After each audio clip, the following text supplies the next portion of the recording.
Welcome back, everybody. Thanks for watching the Mike Flair channel, Mike Motivation. Thanks for watching the CTM channel as well. And I want to say again, I don't mind saying it again, who we making this content for, right? Why am I making these videos? I'm making this because through hindsight, when I was in high school, 98, 99, 2000, I thought, what can I go back and say to kids to get them to understand that you have to take in the information, you have to understand where you live and the market that's there, and you have to work with what you currently have. And it takes planning, it takes strategy. It's probably gonna take some of your free time, but the earlier you can start, the better off you'll be. That's the whole reasoning behind this. And eventually I want to go around and talk to kids about this as well. I really want to go around and get them to get that understanding about being an adult, the little detailed stuff. Sometimes you see the broad stuff like go to school, find a career, but it's the detailed stuff in between that and understanding that. And I'm going to talk about 3 things today, some of that detailed stuff that I would definitely go and talk to kids about to get them to kind of understand the things you got to look for and the things that you got to think about once you graduate. Because in my opinion, this is just totally my opinion growing up in the inner city, a lot of the times it's what the kids do after school that impact a lot of their things that when they get out of school. That's just my opinion. Because you could go to school for 8 hours and they're going to do that because they're required to. But if you don't do anything outside of class, outside of every kid don't want to play sports, if you don't learn about things outside of class, a lot of things, it can affect your development, in my opinion. It can affect your development going forward. And that's my mission, is to provide an after school outlet for those kids that don't want to do sports, that don't, want to do anything athletic. Provide something for kids that want to learn about how to develop your career as early and as efficient as possible. Now, am I going to reach every kid? Probably not. Understand that. But the kids who want to know this, the kids who want the information, the kids who want to know about these things and want the advantage, those are the kids that I want to reach out to and come. Like I said, I know you can't reach everybody. People always say you can't reach everybody. I get that. But there are some kids that was like me that want to be reached. You're not in the streets. You're not super academic. You're like right there in the middle. And a lot of times it's those middle kids that kind of get left out because you're not in athletics. You're not super academic where you're getting all the scholarships and valedictorian and stuff.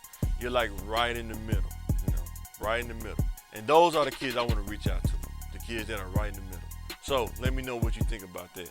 Now, getting into the 3 things, we're talking about some detailed stuff. The first point is understanding the market where you live. Understanding the market, like what are like the top 5 markets, where you live, Is the top 5, is it real estate? Is it tech? Is it logistics? There's so much stuff out there, like as far as career fields, and our kids don't know enough about all this stuff. And a lot of times people know about these things, but they don't have the teaching kind of personality or mentality to go back and give that information back. And I kind of want to make something where people can come back and give that information. We can make a video of it and it can just keep circulating and kids can keep watching it. That's my kind of goal right there.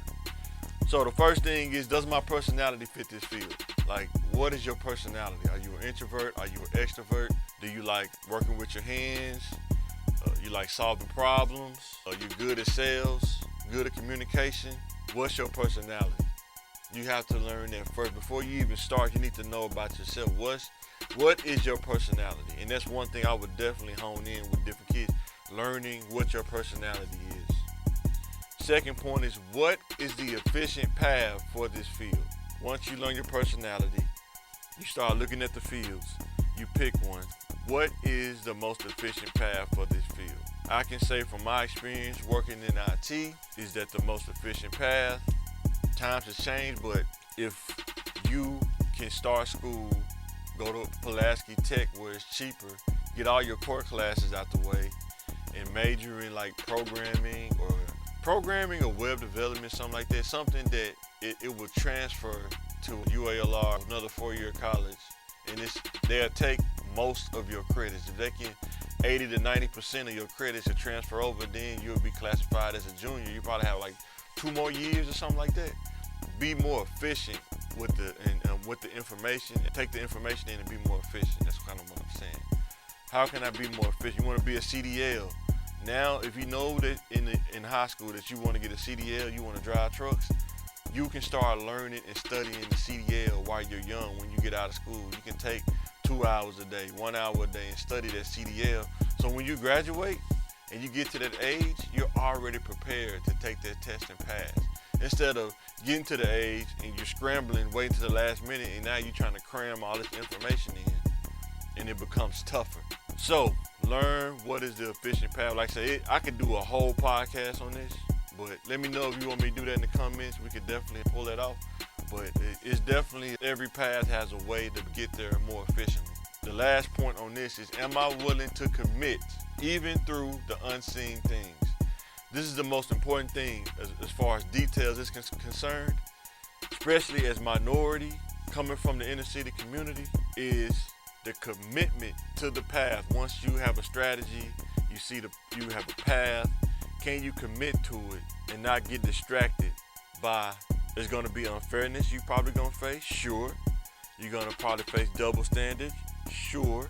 You're probably going to experience some racial experiences? Sure. But I'm telling you, if you keep your eye on the goal ahead and don't get caught on the side stuff, you will get there. You will get there. But a lot of times, your mind will say, I don't know about this because I don't like this. There are a lot of things that you're not gonna like. That's just life.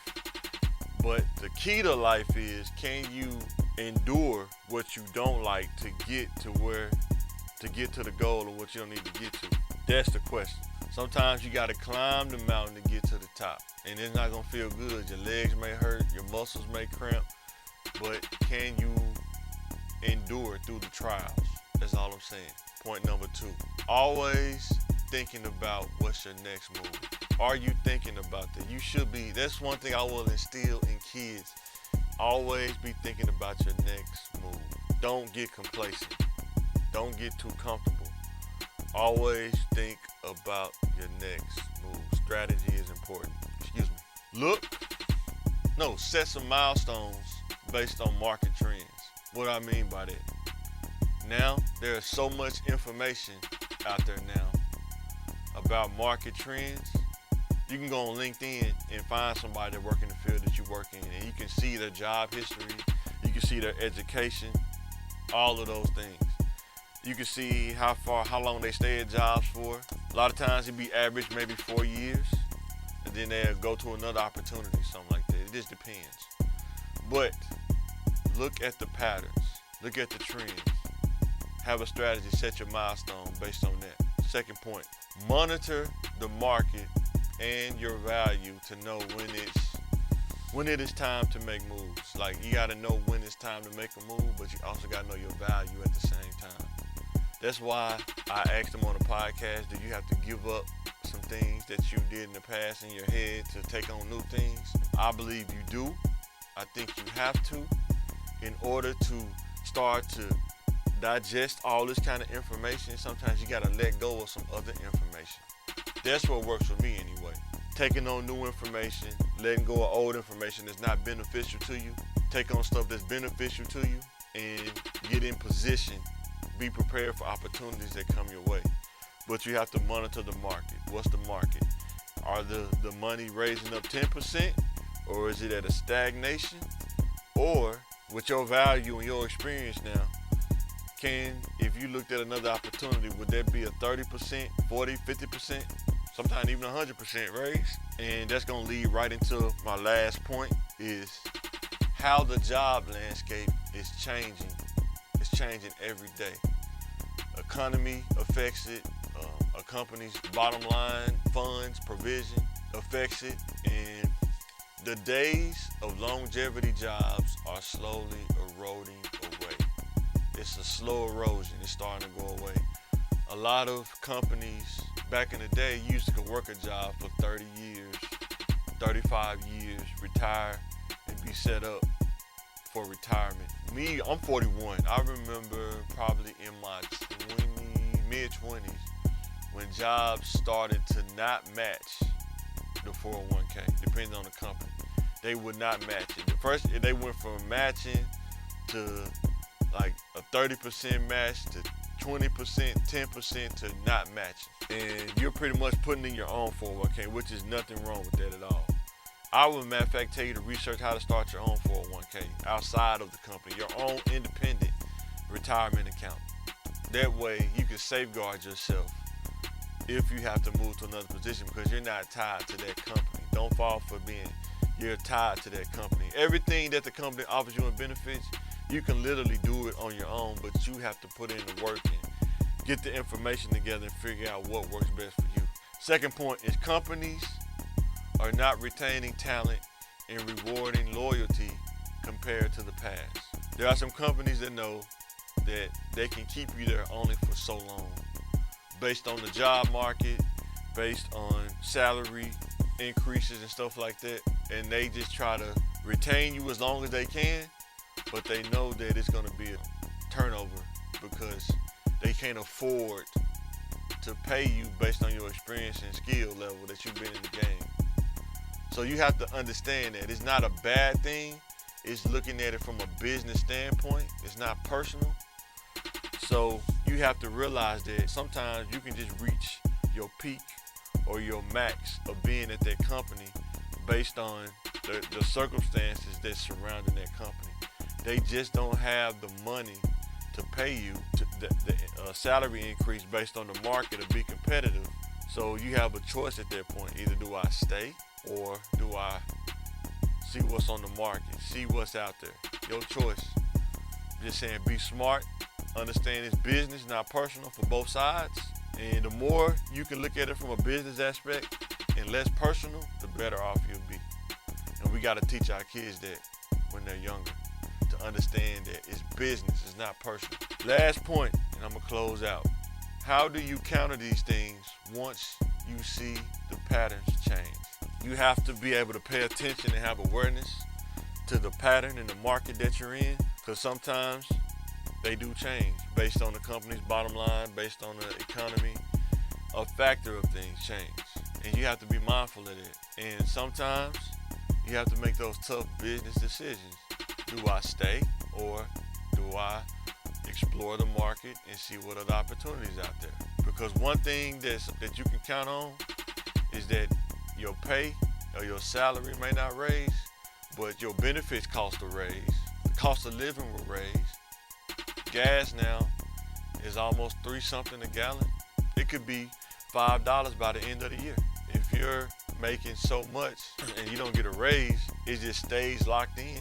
If you're making $45,000 a year and the next year you're making 45, year 3 you're making 45, year 4 you're making 45, and year 5 you're making 45.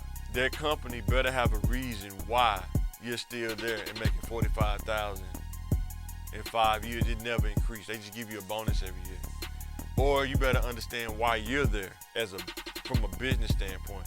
Are they offering you a benefit that you couldn't get nowhere else because you're trying to take advantage of that so you can explore more opportunities? Don't get comfortable. From a business aspect, being comfortable can cost you thousands of dollars by being comfortable and complacent. So I would say don't be afraid to challenge yourself. Don't be afraid to explore the market and see what's out there. And if it's not nothing that makes sense, don't do it. But don't do nothing at all. Just always see what your options are. Don't minimize your options. So with that being said, let me know in the comments what you think. Let me know in the comments what you think about the Mike Motivation. And make sure to go check out the CTM podcast, CTM Sports, the Thinking Game podcast, where we talk about these kind of things as adults processing information. Let me know what you think in the comments. This is Mike. I'm signing out, and thanks for watching.